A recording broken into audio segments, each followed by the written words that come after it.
Assalamualaikum warahmatullahi wabarakatuh. Baik, di sini saya akan menjelaskan apa yang akan terjadi bila DVT itu tidak ditangani dengan cepat.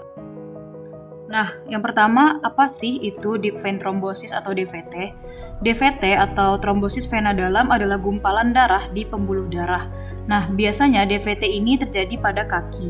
DVT ini bisa bersifat berbahaya. Jadi kalau misalnya ada tanda-tanda DVT, maka segeralah untuk mencari bantuan medis.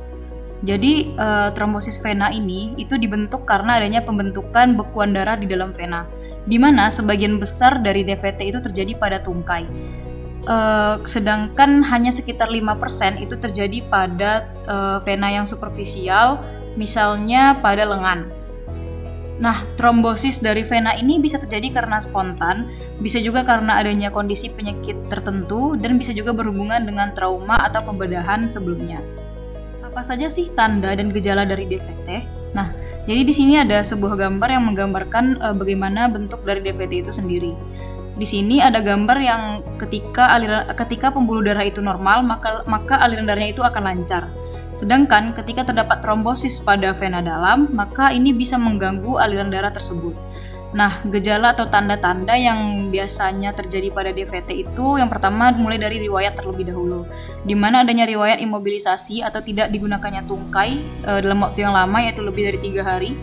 Lalu ada riwayat cedera tungkai, riwayat keganasan, riwayat pada penyakit vaskuler, lalu bengkak pada salah satu tungkai, yang disertai adanya kemerahan, adanya kulit yang teraba hangat, dan juga rasa nyeri. Nah, mengapa sih DVT ini bisa terjadi?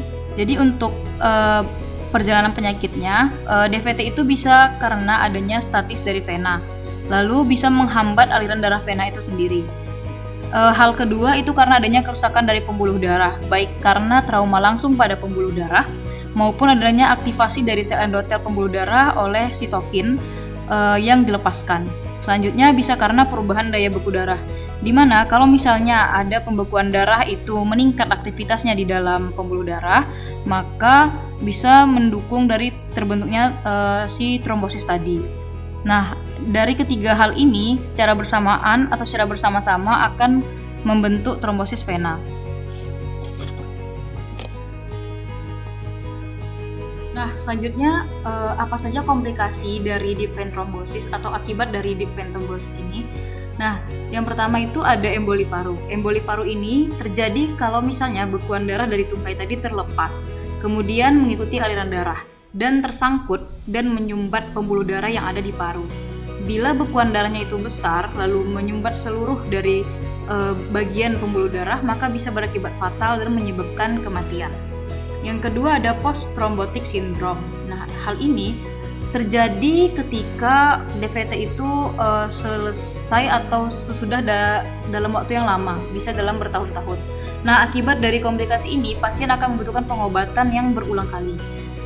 Hal yang terjadi pada komplikasi ini adalah nyeri kaki yang berlangsung lama atau kronik, sehingga pasien itu akan kesulitan untuk bekerja atau berjalan seperti biasanya. Bisa terjadi bengkak dan bisa terjadi luka pada kakinya.